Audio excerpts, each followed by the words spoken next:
No. 3D. Esu buvusi 3D kine.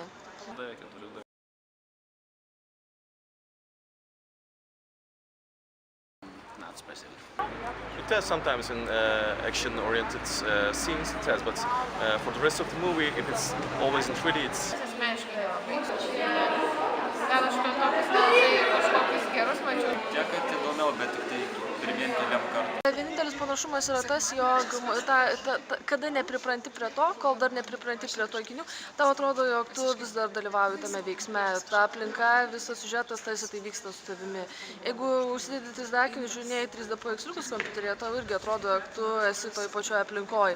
Jeigu žaidi žaidimą 3D, tau irgi atrodo, jog tu esi toje aplinkoje. Tai toks yra didžiulis panašumas. Senovinį kiną labai mėgstu. Skirtumo didelio nėra, priklausomai nuo filmo, jisai pagamintas, paruoštas. Jeigu tikrai geras filmas, tai 3D daug įdomiau.